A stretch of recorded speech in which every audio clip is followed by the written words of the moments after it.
Hey guys, Jay, your host, Into the Strange and the Unexplained. Welcome to what would normally be Vanishing Gates. It kind of is, kind of not. This is more a little treat for you guys as we didn't do an episode this week. We will be doing one coming up in a couple days. In the meantime, I thought I'd give you a little something to chill out with and to think about and to ponder. Um, if we have a lot of trinkets in the backdrop. Some of these have changed over the years. If you've been watching for the almost 9 years that we've been doing the show, a lot of these pieces have been either moved or changed out or added. Some of these things have been here for a long time. Some of these came as gifts from people that have been guests. Some of them sent in from people we've corresponded with or had on guests on the show. We got some autographed books and stuff. And then some of the stuff is from my gaming channel or my pop culture channel, I guess you'll call it, Moo Juice Magic. Also on YouTube and Facebook. If you're into that stuff, feel free to go give me a follow. I would appreciate it.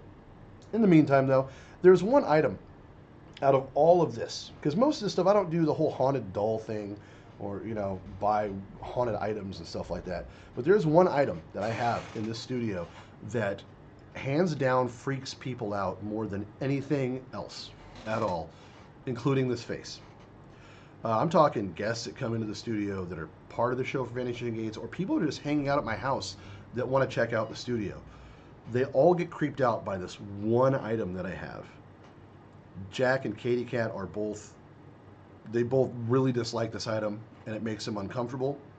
But I want to share that with you. If you've been watching for a while now, you will notice something's missing, but I'm not going to give it away just yet.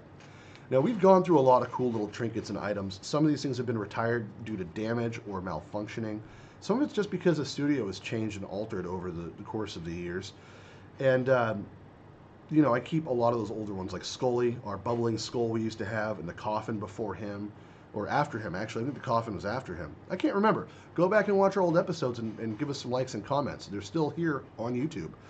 Just because they're old doesn't mean you can't go back and watch the difference between when we started and where we are now. The first, I think, 10 or 12 episodes are just podcast format. And then everything else after that became video. So I want to share with you, though, this one item that I have that is a bit unnerving to some people. And you'll have seen it in the backdrop if you've paid attention. This thing. This little guy. This is the thing that causes so much unsettling feeling and thoughts from people, or whatever thoughts, I don't know. No one's ever claimed that it visits them in their sleep or they have nightmares about it, but it makes people really uneasy when they see it up close. Before I even put this up in the studio as a decoration, it was freaking people out. I don't even remember how long it was that I had this thing before I put it up in the backdrop, or how many times I moved it around. But people, when they notice it, I wouldn't say it draws their attention, but when they notice it, it makes them very uncomfortable. Now, it's a multi-jointed little figurine made of some fashion of clay or porcelain, glazed over. Definitely looks like a pottery project from an art class, which is 100% what I think it is. I do not have a history for this item. I got it from some neighbors that moved. This is actually the same neighbors that gave me my cigar store Indian that I have over here that I love. But this was something else they gave me when they moved away. Now, this house is across from the studio, and I helped remodel this house that this was in after they moved out. I met the landlord that owned it after they had moved because they were renting from someone else, very nice people. But I met the landlord, and he hired me on because I do handyman stuff, and I helped him remodel. That house had some very weird things happen. Katie Cat actually helped me do some of the painting and remodeling, and we would hear things in the house, voices coming from places we could not figure out where. We were the only people in the house sometimes. Sometimes it would be me and my wife, or sometimes it would be one of my kids. And we'd always kind of hear someone talking. We thought maybe it was neighbors, but it seemed to be like coming from like a room, and when you go there, it would stop. And then it would move like it was moving to a different room. Very strange stuff. One night, there's an alley separating my studio from that house.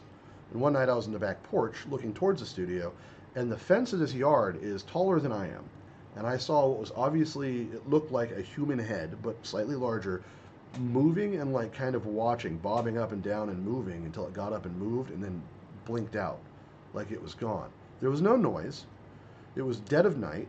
I was working super late. One of the things I loved about working there is I got to work by myself and not be bothered while I was basically I remudded the kitchen. I plastered some holes in some walls, replaced a whole cabinet where the sink was. So there's a lot of work to be done that I could do late at night and not be bothered. And this one night, that happened. It was always an uneasy feeling. I never went over there unarmed. I always had a weapon on me when I went over there, put away. I never had to use it, but it always felt like I was going to. And that's an ominous feeling. And it's not just a late at night feeling for me because I'm a night owl. I don't mind being alone late at night by myself in weird circumstances. It's never disheveled me or put me off, usually, unless there's something else going on. And like I got the tinglies going on right now remembering this. But this guy was in that house, hanging up. Like, and I think they had moved it to the garage. One of the kids brought it home, I think, was what they told me. And they hung it up in the garage because the mom was like super disturbed by it. She's a native gal, and to her, she thought it had bad spirits or something. And I said, hey, can I have this? And she said, you don't want that. I want to get rid of it. And I said, well, I mean, if you're just going to throw it away, I have the show. When I told her more about the show, she's like, okay, well, it's right up your alley. You'll clearly be able to deal with it. So I took it, and it's freaked out my family and everyone else that's come around it since. Like I said, it doesn't bother me. I'm pretty sure it's just somebody's art project that was sold at a flea market. There's a college right down the road that does pottery, and there's like one really good pottery store in the town where the college is in that I actually buy my stuff for sculpting when I sculpt. So what is this thing? What are your guys' thoughts? Have you seen the artist that might have made this?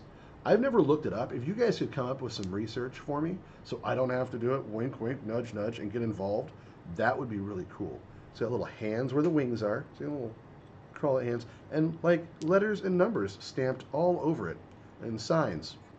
I don't know what any of this stuff is. A lot of question marks, which makes sense because, you know, what's it supposed to be? It's the big question. If you guys have thoughts on this, why don't you let me know? In the meantime, I'm going to put him back up where he was on the wall, well, on the shelf, hooked to the wall. That way he doesn't fall over with an earthquake. And yeah, we'll go about our merry business most likely. But if you guys have any thoughts on the subject, or if it made you feel creepy, why don't you let me know in the comments below. And yeah, in the meantime, I'm going to do some more show notes here and get back to what I was doing. And we'll see you during the next show. If you want, and you're into pop culture and the drama that's going on YouTube or Twitch, or if you're into gaming, if you're into cinema, things like that, check out my other channel, Moo Juice Magic Gaming, or just Moo Juice Magic on YouTube.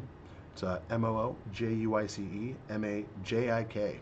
And that's where I go to be a jerk to people online. So check me out there. In the meantime, we'll catch you next time. I'm Jay for Jack and Katie Cat. Good night and good nightmares.